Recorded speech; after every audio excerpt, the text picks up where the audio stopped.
दोस्तों नमस्कार। कानूनी बातें बताने वाले मेरे ये YouTube चैनल में आपका स्वागत है। और आज मैं जिस विषय में आपके साथ गपशप करने वाला हूँ, बात करने वाला हूँ, वो है आईटी सेक्शन यानी आईटी अधिनियम 66C और 66D के बारे में। हाँ, पहली बात, इंटरनेट बोलने के बाद, मोहजाल के बात करने जा रहे हैं। वो उसकी बात करने के बाद बहुत सारी चीजें दिमाग के सामने आ जाती है कि भाई क्या करूं और क्या नहीं करूं। और एक महत्वपूर्ण इसमें मैं बात हरदम बताता हूं कि अगर आपको फंसना नहीं है तो अहम दो चीज है, ये दिमाग में रखो, बाकी के चीज बाद में सोचो।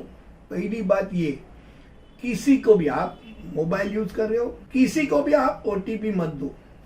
आपका ओटीपी आपके लिए, अगर ओटीपी आपने दे दिया तो समझ लो आपके बैंक अकाउंट से कभी भी पैसा जा सकता है। वो आपके लिए, आप किसी को शेयर मत करो, नंबर एक।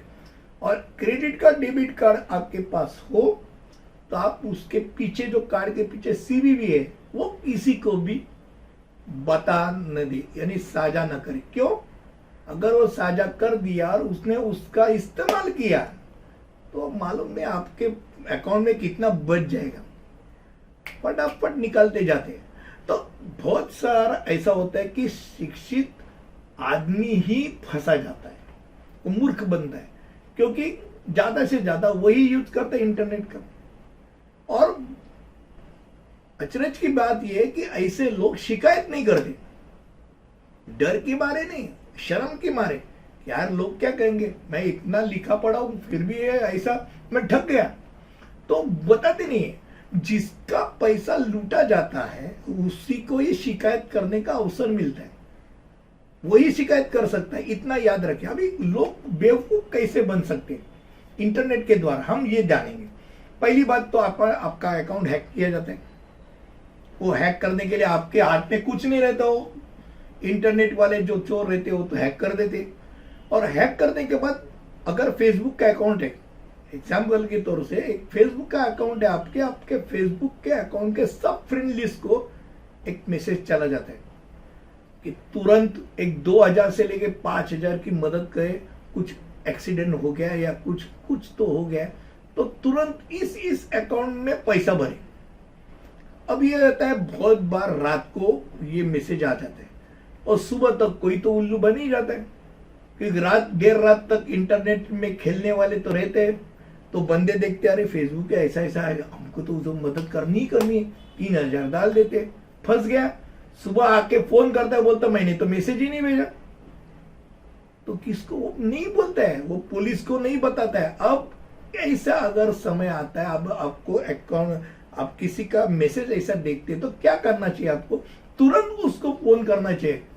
वो जो मित्र जो आपको पैसा मांगता है वो आपको फोन नहीं कर सकता है, 100% कर सकता है। अभी उसने नहीं किया है, मैसेज दिया है, तो आप उसको पहले जगाओ कि भाई तेरे अकाउंट से कोई तो ऐसा हैक करके मैसेज भेज रहा है। अगर तू जगाए नहीं तेरे दोस्तों को, तो दोस्तों में से कोई तो उल्लू बनने वाला है। ये बात इंपॉर्टेंट है। अब दूसरी बात ऐसी होती है कि बहुत बार पुरस्कार जाहिर किए जाते हैं। आपको 25 लाख का पुरस्कार हमने जाहिर किया है, तो उसके लिए एडमिनिस्ट्रेटिव एक्सपेंस है ना, एक 15,000 का है, वो दे दो। अब भाई कौन सा पुरस्कार, कौन तुमको पैसा देने के लिए ऐसा तुला पड़ा है? मत फंसो। ऐसा कोई आदमी नहीं कि जो तुमको पैसा देने के लिए खड़ा है, और जो खड़ा है वो 15,000 क्यों मांगता है? भाई उसमें से ही 15 कम करना। पर ये होता नहीं, दिमाग लोग लगाते नहीं। नंबर 3, केबीसी और पेट्रोल पंप। अभी पेट्रोल पंप होता है, हम आपको पेट्रोल पंप आपको अलॉट किए, आप इस अकाउंट में 3 लाख जमा करें और वो डिपॉजिट के तौर पे है, ऐसे कुछ भी बोला जाता है। और एक्चुअल फैक्ट में देखा जाए तो बड़े बड़े कंपनियों का लेटर हेड का यूज करके, बड़े बड़े अफसरों का स्टैम्प सिग्नेचर का यूज करके, लोगों का यूज करके वो आपको भेजा था। अभी उल्लू बनने का काम आपका है। भाई मत बनो, ऐसा कोई पेट्रोल पंप देता नहीं, ऐसा कोई कौन बनेगा करोड़पति में आपको 1 करोड़ देने के लिए तैयार नहीं बैठा है, ये दिमाग में रखो। अब 4 नंबर पे देखे तो ऑनलाइन की लेन देन जो होती रहती है, डेबिट कार्ड में सीवीवी की हैकिंग होती है, सीवीवी में बताया गया पैसा। अगर गूगल पे कर रहे हो तो आपका पासवर्ड मत बताओ, और सबसे बात मैंने तो बताई कि ओटीपी आप शेयर मत करें। कभी भी किसी ने बताया भाई साहब आपका एक ओटीपी आया है बताओ, मत बताओ।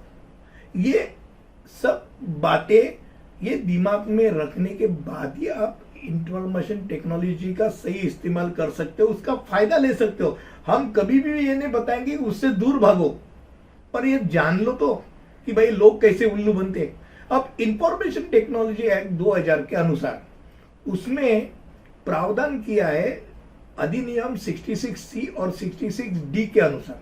अब 66C जो धारा है वो क्या बोलती है कि आप अगर कोई आदमी आपकी खुद की पहचान की चोरी कर रहा है और कपट पूर्वक किसी से बेईमानी कर रहा है और किसी अन्य व्यक्ति के इलेक्ट्रॉनिक हस्ताक्षर कर रहा है, पासवर्ड का इस्तेमाल कर रहा है और विशिष्ट पहचान बना के उसका उपयोग करके पैसा खींच रहा है यानी फंसा रहा है, तो ऐसे में उस आदमी को 3 साल की कारावास या दंड या दोनों मिल सकते हैं। अब ये बेलेबल ऑफेंस है, जामीन पात्र है। और 66D क्या कहता है? कंप्यूटर संसाधन का उपयोग करके किसी व्यक्ति द्वारा धोखा देने के लिए अगर उसने इस्तेमाल किया तो उसको क्या होते हैं? दंड हो सकता है, 3 लाख तक 3 बरस तक उसको कारावास हो सकती है, दंड हो सकता है, और या तो दोनों हो सकते हैं। ये भी बेलेबल है। 419 सेक्शन इंडियन पिनल कोड का वही उसी तरीका का है कि प्रतिरूपण द्वारा धोखाधड़ी के लिए सजा उसमें दी है, वो भी 3 साल की है, उसमें भी दंड का प्रावधान है, पर वो भी मैंने बताया वैसे बेलेबल है। अब बेलेबल कौन सा नहीं है? तो 420 का। अगर 420 सेक्शन लग गया तो 420 धोखाधड़ी और बेईमानी से संपत्ति के वितरण को प्रेरित करना। जो कोई धोखा देता है और इस तरह बेईमानी से किसी व्यक्ति से कोई भी संपत्ति हड़प लेता है या मूल्यवान सुरक्षा का इस्तेमाल खुद के लिए कर सकता है, नष्ट करता है, ऐसे आदमी को ये 420 का सेक्शन लग सकता है, पर लगाते नहीं, क्योंकि 420 सेक्शन 7 साल की सजा बताता है और 7 साल की कारावास और दंड या दोनों। अब ये नॉन बेलेबल सेक्शन है ना, अजामीन पात्र। अब अजामीन पात्र होने के कारण क्या होता है? बहुत बार वकील लोगों भी प्रेशर डालते हैं पुलिस लोगों के ऊपर कि भाई तुम्हारे पास इंटरनेशनल इंफॉर्मेशन टेक्नोलॉजी का एक्ट है, अब वो ऐसा धोखा उस पे द्वारा हुआ है तो वही डालो ना, इसका यूज क्यों कर रहे हो? हम पुलिस भी मान जाते, 420 का सेक्शन नहीं लगाते, टलम टलम कर देते। और अगर 420 का सेक्शन लगाते हैं तो आदमी को सही मायने में उसकी सजा मिलती है। अब बहुत बार ऐसा होता है कि लोग आराम से बैठते, भाई आराम से मत बैठिए, आप फंस गए हो ना तो पहले पुलिस स्टेशन भागो। सही तरीका वही है कि आप पुलिस को इंफॉर्मेशन दो, मैं ऐसा ऐसा फंसा, ऐसा ऐसा चीज हो गया। क्योंकि अगर पुलिस के पास गए आप तो वो तुरंत उसकी लिंक प्राप्त कर सकते हैं। लिंक अगर प्राप्त की तो सेवा प्रदाता जो है यानी जो इंटरनेट सेवा देने वाली जो कंपनी है उससे वो लिंक का पूछताछ करके आईपी इंटरनेट प्रोटोकॉल ले सकते हैं। हर एक का एक प्रोटोकॉल आईपी एड्रेस होता है, वो आईपी एड्रेस उठाते हैं और आईपी एड्रेस एक बार मिल गया तो वो इंटरनेट कंपनी को बताते हैं ये आईपी एड्रेस से जो मान लो 1 बजे का समय था जब ये धोखाधड़ी हुई, तो 2 मिनट पहले और 2 मिनट बाद ये 4 मिनट में इस आईपी एड्रेस का इस्तेमाल करके क्या क्या हुआ है और तुरंत वो आदमी मिल सकता है। ये ट्रैकिंग करना बहुत आसान है, पर उसके लिए आप जल्दी जल्दी जाना इंपॉर्टेंट चीज होती है। और वास्तविक घोटाला जो है तो मजे की बात यह है कि भाई बैंक ही इसके लिए सीरियस नहीं है। अब सब अकाउंट तो बैंक में से ही खुलते, नेशनलाइज बैंक छोड़ो, गांव में जो छोटी छोटी बैंका होती है वो आदमी की नहीं कंपनी के भी अकाउंट खुलवा लेती है। भाई कौन सा केवाईसी लिया आपने? और इतना ही नहीं, एक साथ फटाफट उसमें पैसा आ जाता है और पैसा निकालता भी है वो आदमी, फिर भी उसको रोकथाम किया नहीं जाता है।